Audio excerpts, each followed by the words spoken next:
स्वागत। ऑपरेशन सिंदूर पर जब भी बात होती है तो अक्सर हम जमीन और हवा की ही बात सुनते हैं ना। हाँ बिल्कुल। लेकिन आज हम भारतीय नौसेना की जो भूमिका थी पर थोड़ी अनदेखी, उस पर गहराई से बात करेंगे। सही कहा। हमारे पास जो रक्षा विशेषज्ञों की बातचीत के अंश हैं वो दिखाते हैं कि कैसे नेवी ने पर्दे के पीछे रहकर एक बड़ा स्ट्रेटेजिक मूव लिया। आमतौर पे तो ये सुर्खियों से दूर ही रहता है। बिल्कुल, पर समझना जरूरी है कि समुद्र में क्या चल रहा था। ये सिर्फ जहाजों की मौजूदगी नहीं थी, ये एक सोची समझी रणनीति थी। इसने कह सकते हैं हालात का रुख मोड़ने में मदद की। एक तरह का समुद्री किला जिसने पाकिस्तान के रास्ते बंद कर दिए। हाँ बिल्कुल सही समझ रहे हैं। यही है ऑपरेशन सिंदूर का वो अनकहा सच। तो चलिए इसी समुद्री किले की बात करते हैं।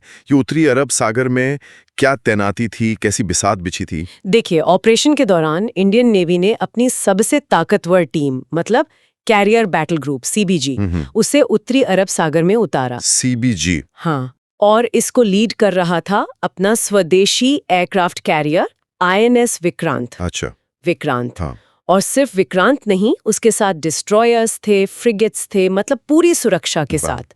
और विक्रांत के डेक से मिग-29 के फाइटर जेट्स ऑपरेट कर रहे थे। वाह! तो इस बड़ी तैनाती का मकसद क्या था? सिर्फ दिखाना कि हम यहाँ हैं या कुछ और? नहीं, मकसद बिल्कुल साफ था। एक तो पाकिस्तानी सैन्य विमानों को, खासकर उनके जो समुद्री गश्ती विमान होते हैं, उनको रोकना। और दूसरा, पाकिस्तानी नेवी को उनके अपने ही तट के पास समेटे रखना, कराची बंदरगाह के आसपास, ताकि वो कोई बड़ी हरकत न कर सके। तो एक तरह की समुद्री नाकेबंदी जैसी स्थिति बना दी। हाँ, आप कह सकते हैं, एक प्रभावी नियंत्रण। अच्छा, ये जो आपने शुरू में सैनिटाइज्ड जोन की बात की थी, जी, इसका क्या मतलब है? ये कैसे काम करता है? हाँ, ये सीबीजी सिर्फ जहाजों का ग्रुप नहीं है। ये इंडियन नेवी की सबसे घातक सतह युद्धक ताकत है।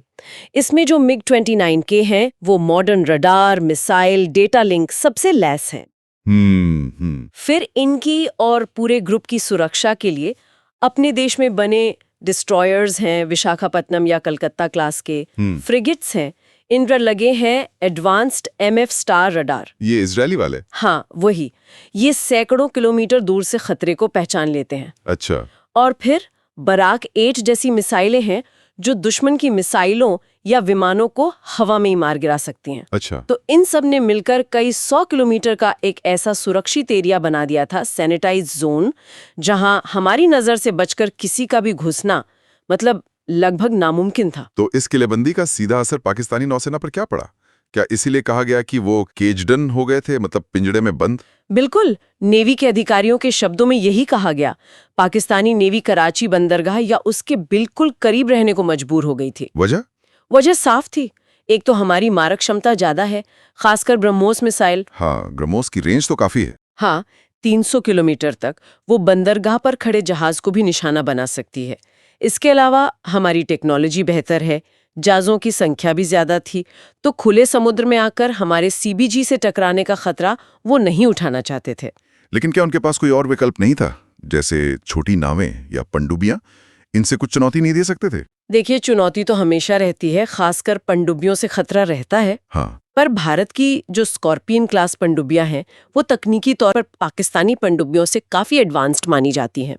और वो यकीनन पानी के नीचे निगरानी कर रही होंगी। और सतह पर नजर रखने के लिए हमारे P-8I समुद्री गश्ती विमान लगातार उड़ान भर रहे थे। ये न सिर्फ जहाजों और पनडुब्बियों को ढूंढने में माहिर है, बल्कि रियल टाइम में सारी जानकारी सीबीजी और कमांड सेंटर तक पहुंचाते हैं। अच्छा, पूरी तस्वीर बन रही थी कंट्रोल रूम में। बिल्कुल।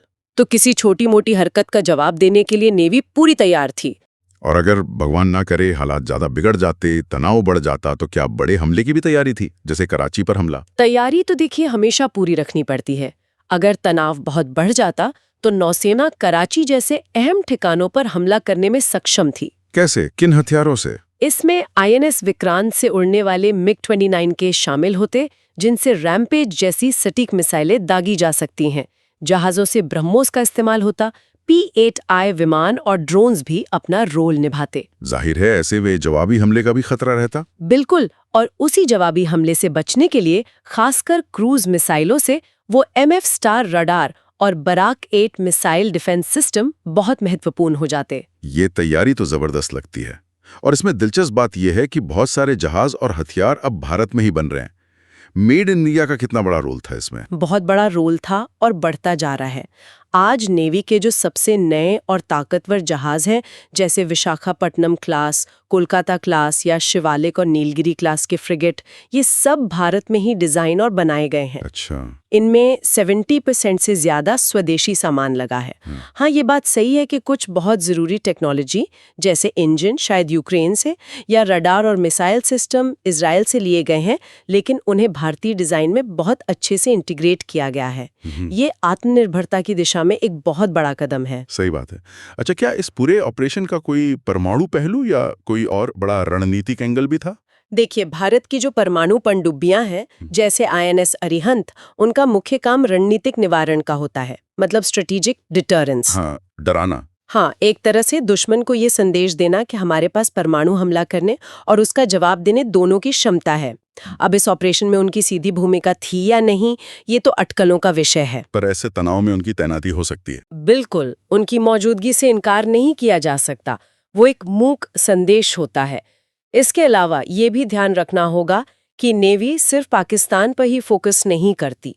पूरे हिंद महासागर में, खासकर चीन की बढ़ती गतिविधियों पर, जैसे जिबूती में उनका बेस है, उस पर भी लगातार नजर रखती है। तो अगर हम संक्षेप में कहें, ऑपरेशन सिंदूर में इंडियन नेवी ने बहुत शांति से लेकिन अपनी तकनीकी बढ़त, स्वदेशी क्षमता और सही रणनीति के बल पर एक निर्णायक भूमिका निभाई। बिल्कुल, उसने पाकिस्तानी नेवी और एयरफोर्स के एक हिस्से को लगभग बेअसर कर दिया था। ये घटना हिंद महासागर क्षेत्र में भारत की बढ़ती नौसैनिक शक्ति और उसके रणनीतिक महत्व को साफ तौर पर रेखांकित करती है।